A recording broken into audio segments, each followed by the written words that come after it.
2024 року компанія Renault хоче розширити свій вплив на світовому ринку автомобілів і для цього випустила для південноамериканського ринку свій новий бюджетний кросовер Kardian 2024 модельного року. Новий Renault Kardian – це компактний кросовер Б-класу. Автомобіль є доопрацьованим варіантом Dacia Sandero Stepway з новим дизайном при довжині 4119 мм та колісній базі 2604 мм. Dacia Sandero Stepway має ту саму базу, але він коротший і нижчий. Також на боці нової моделі перевага і у кліренсі – 209 проти 201 мм. Передню частину кузова виконали на кшталт найсучасніших кросоверів Renault. Широкі трапецієподібні решітки встановлені між вузькими LED-фарами, в бампері – великий повітрозабірник. Ззаду встановлені ліхтарі-бумеранги, як у Captur. Колісні диски запропонують діаметром до 17 дюймів. Новий кросовер представлений із 1-літровим трициліндровим двигуном із турбонаддувом потужністю 125 кінських сил і крутним моментом 220 ньютон-метрів у поєднанні із 6-ступеневою автоматичною роботизованою коробкою Efficient Dual Clutch. Важливий момент полягає в тому, що в цій трансмісії використовується технологія мокрого подвійного щеплення для оптимізації охолодження щеплень та продовження терміну їхньої служби. Ця трансмісія називається DW23. Очевидно, привід моделі тільки на передню вісь.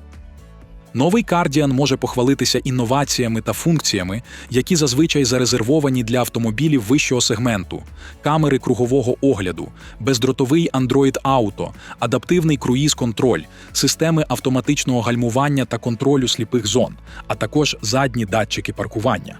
При цьому ці системи вже входять у базову комплектацію.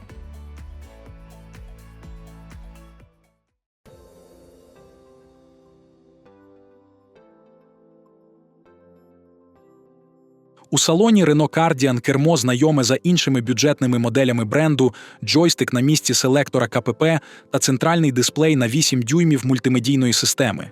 При цьому мультимедійна система підтримує Android Auto та Apple CarPlay через дротове та бездротове з'єднання, що дозволяє використовувати програми для керування автомобілем та розважальні програми зі смартфона безпосередньо через екран. Цей екран надає доступ до налаштувань Multisense, що дозволяє водієві вибирати між 3 режимами керування – Eco, Sport та MySense, та різними варіантами зовнішнього освітлення, які можна активувати за допомогою мультимедійного екрану. І вони поєднуються зі світлодіодами, що проходять уздовж панелей передніх дверей, підкреслюючи дизайн інтер'єру Kardian.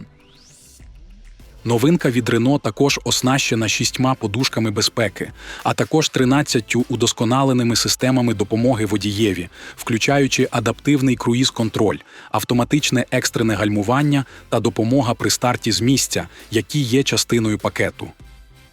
За обсягом багажника перевага на боці нового кросовера. 410 проти 328 літрів у Sandero Stepway є ще одним яскравим показником його універсальності.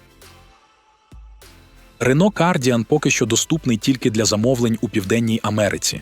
Вартість базової версії під назвою Evolution починається від майже 113 тисяч бразильських реалів, що еквівалентно приблизно $21 300.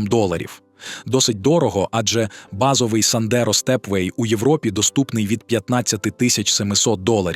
Однак Renault Kardian набагато сильніший і краще оснащений. Renault вироблятиме новинку спочатку на заводі в Бразилії. Окрім Бразилії, до кінця 2024 року Kardian також буде вироблятися в Марокко для постачання на ринки Африки та Близького Сходу. Чи продаватиметься модель у Європі? Скоріше ні, аніж так. По суті, Kardian – це перша з 8 моделей, які компанія планує випустити до 2027 року, втілюючи план у сегменті Б та готуючи основу для ширшого наступу у сегментах С та Д. Якщо вам сподобалось це відео, підтримуйте україномовний контент, поставивши вподобайку та залишивши коментарі, а головне, не забудьте підписатися на наш канал. Всього найкращого та до зустрічі на каналі!